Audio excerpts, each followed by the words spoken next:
Hello friends. कैसे हैं आप लोग। आशा और उम्मीद है कि आप लोग सब स्वस्थ होंगे। तो अभी आज से बहुत सारा डेवलपमेंट हुआ। आप लोग सब जान रहे होंगे, नहीं जान रहे तो जानिए। और कितने लोगों को लगता है कि री एग्ज़ाम होगा। बताइए, दोनों के अपने अपने तर्क हैं। और दोनों आज के इवेंट से जुड़ा हुआ ही तर्क है कि कितने लोगों को लगता है कि री एग्ज़ाम हो सकता है। जितने लोगों को लगता है यस री एग्ज़ाम हो सकता है, वो बताइएगा, कमेंट में ज़रूर लिखिएगा। आज कितने लोगों को लगता है कि नहीं, री एग्ज़ाम नहीं होगा। दोनों के अपने अपने तर्क हैं। तो पहले हम लोग यस का बात करते हैं, क्यों लगता है। तो आज आप लोगों को पता ही होगा कि 4-5 लोगों की एक डेलीगेशन गई थी। चीफ सेक्रेटरी सर के साथ मीटिंग हुई है, चीफ सेक्रेटरी सर के साथ। उसमें उन्होंने बोला है, उनसे बात किया है ये डेलीगेशन, ये लड़के, कि सर बहुत जगह मिसमैनेजमेंट का रहा है सर। दूसरा इन्होंने दिया है कि कैसे ये नॉर्मलाइजेशन वाला चीज़, दो एग्ज़ाम को एक साथ कैसे लाइएगा।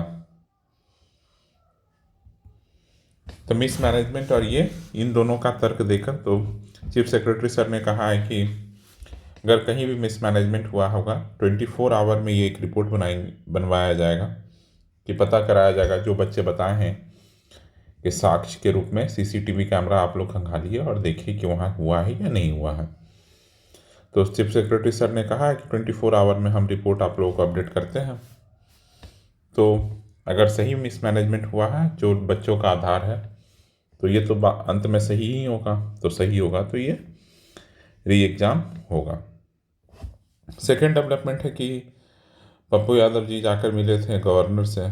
उन्होंने भी पीपीएससी के चेयरमैन को बुलाया था। और जितना भी चीज़ था उसके बारे में लिया है, वास्तविक क्या चल रहा है, आयोग में क्या चल रहा है।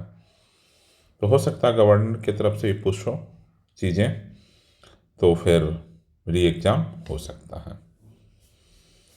ये दो आधार है जो री एग्ज़ाम लगता है कि री एग्ज़ाम हो जाएगा। हम सबको लग रहा है ये दो आधार री एग्ज़ाम होगा। नहीं होने का आधार क्या है। आज तक वालों ने जो वहाँ के सेक्रेटरी है उससे मिला, उनसे बात किया तो पूछा, तो वो बोलते हैं नहीं री एग्ज़ाम नहीं होगा। क्यों नहीं होगा। क्योंकि किसी भी डिस्ट्रिक्ट से कोई भी रिपोर्ट नहीं आया है कि कहीं भी मिसमैनेजमेंट का या कहीं भी कुछ भी इस तरह का नहीं आया है। तो किस आधार पर हम एग्ज़ाम को कैंसिल करेंगे, आधार बेस क्या हमारा। तो आज के डेट में जब इतना सारा इस तरह पॉजिटिव वाले में इवेंट हो रहा, तभी सेक्रेटरी का कहना ये लाइन, ये अपने आप में बताता है कि आयोग कितना हठधर्मी हो चुका है, जिद्दी हो गया है कि एग्ज़ाम नहीं होगा। और मैं पहले दिन से बोलता आ रहा हूँ, डे 1 से, जिस दिन से 18 तारीख से शुरू हुआ इवेंट, उससे पहले 16-14 से ही मैं कह रहा हूँ कि एग्ज़ाम कैंसिल एक ही सूरत में होगा, एक ही सूरत में होगा, कोई और सूरत नहीं है। ये सब सिर्फ कहानी है। एक ही सूरत में होगा कि जब सीएम सर इंटरवीन करेंगे पूरे इस इवेंट में। उनके बिना इंटरवेंशन के नहीं होने जा रहा है एग्ज़ाम कैंसिल। अगर वो इंटरवीन कर देंगे तो पक्का एग्ज़ाम कैंसिल होगा, वो इंटरवीन नहीं करेंगे तो एग्ज़ाम कैंसिल नहीं होगा। एग्ज़ाम कैंसिल ना करने का कितने सारे रीज़न ये लोग दे दें, लेकिन एक रीज़न जो सारे बच्चों को मन में एक डाउट क्रिएट कर रहा है, वो डाउट ये है कि आखिर इतना जिद किस चीज़ का है। क्यों ये एग्ज़ाम नहीं कैंसिल कर रहे हैं। कुछ तो खिचड़ी पक रही है अलग।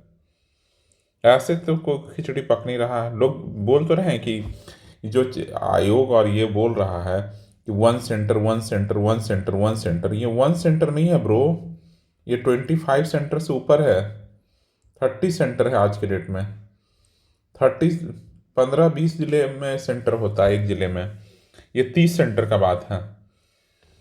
तुम 2000 का नोट और 200 का बोलोगे कि ये तो एक नोट है, बाकी 10-10 का नोट भी दे देंगे तो 200 नोट कहाँ गया। वो 200 नोट है के बराबर भाई। तुम देखो कि आम आदमी के पास कितना नोट रहता है। कोई आम आदमी के पास 10-10 का नोट है और एक आप बड़ा आदमी 2-2000 का नोट लेकर बोलेगा कि तुम लोग बड़ा हो। ये तो एक ही नोट है, ये कोई मतलब है। ये समझ में नहीं आ रहा बीपीएससी और आयोग को। आयोग तो ऐसे ही पागल है, आयोग को कुछ समझ में आता कहाँ है। और इस आयोग के अध्यक्ष को तो सही में कुछ नहीं समझ में आ रहा, ना आयोग को, न अध्यक्ष को, न सचिव को। ये लोग अंधे बहरे सब हैं, गूंगे सब हैं सब।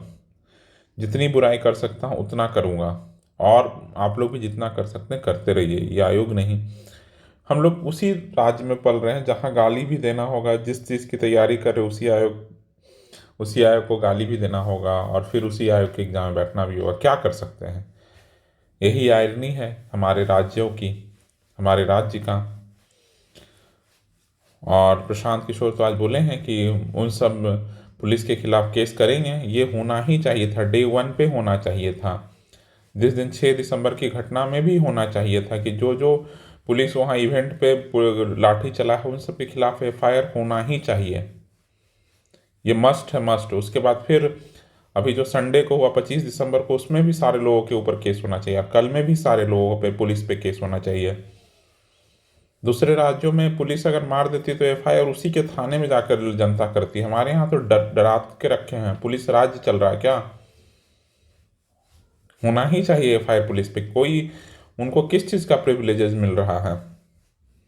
प्रशांत सही बोल रहे हैं एकदम, इसमें कोई गलत वो बोल ही नहीं रहे हैं। सही बोल रहे हैं कि पुलिस के खिलाफ केस होना ही चाहिए, ये बनता है पुलिस के खिलाफ। हाथ में लाठी आ जाने से बर्बरता से मारोगे क्या? तुम्हारा काम प्रोटेक्शन। पुलिस के यहाँ जाने से लोग डरते हैं, थाना में जाने। तुम देखते नहीं हो, ये ट्रैफिक पुलिस की बहाली किस लिए की जाती है? ट्रैफिक पुलिस की बहाली की जाती है कि ट्रैफिक सही से चलाए। लेकिन ट्रैफिक पुलिस का काम क्या है कि आप एक थोड़ा सा आगे बढ़ जाइए ना, रेड सिग्नल से दौड़ते हुए आएगा। कि जैसे आपने, वो कुछ बताएगा नहीं, बस आएगा और उसको चाहिए पैसा, घूस। हम तो देखे हैं कितने जगह, आप रोड पे चलिए तो ट्रैफिक लगा ही रहता है, ट्रैफिक पुलिस हाथ में हाथ डाल के बैठा रहता है, उसको कोई काम नहीं है। उसको बस काम है कि रेड सिग्नल या कुछ कहीं पर कुछ कोई आदमी को पकड़े या 200 रुपया कमाए। ट्रैक्टर, छोटा वैन, इन सब से ठगता रहता है पैसा। उसका दिन का काम है, उसको कोई मतलब नहीं है। उसी तरह पुलिस है, पुलिस को कोई मतलब नहीं है लोगों के प्रोटेक्शन से। उसको मतलब है कि कोई क्राइम हो तो उसमें जाके 2-4 रुपया वसूल लें। समझ गया ना? चलिए हम लोग अपने उस पर रहते हैं, एजेंडा पे। तो आप लोग बताइए, आप लोगों का क्या कहना है कि ये एग्ज़ाम होगा या नहीं होगा? बहुत समय बर्बाद कर दिए, 10-15 दिन। 13 तारीख को एग्ज़ाम हुआ था और 13 से आज हो गया 30, 17-18 दिन खत्म हो गया, 31 तारीख हो गया। हम लोग एक अक्षर नहीं कोई पढ़ा है, एक अक्षर नहीं कोई पढ़ा है। 4 तारीख वाले कैसे पेपर देने जाएंगे, पता नहीं कैसे देंगे। बहुत अच्छा है कि वो पेपर, क्या पेपर दे दें, पढ़ लें भाई। आप लोग पढ़ते रहिए, क्योंकि ये ऐसा आयोग है कि पेपर ले भी सकता है। करंट अफेयर रिवाइज करते रहिए। मुझे आप लोगों की बहुत चिंता हो रही है, किसको कट ऑफ बनाएगा, पेपर टफ आएगा, क्या आएगा, कुछ भी नहीं पता। ठीक ना? चलिए, और बताइए कि आप लोगों को क्या लगता है। जैसा आप लोगों को लगता है कमेंट में ज़रूर बताइए। और वीडियो पसंद आया तो लाइक कीजिएगा, और चैनल पर पहली बार आए हैं तो सब्सक्राइब जरूर कीजिए, सब्सक्राइब जरूर कीजिए। चलिए, थैंक यू फॉर लिसनिंग।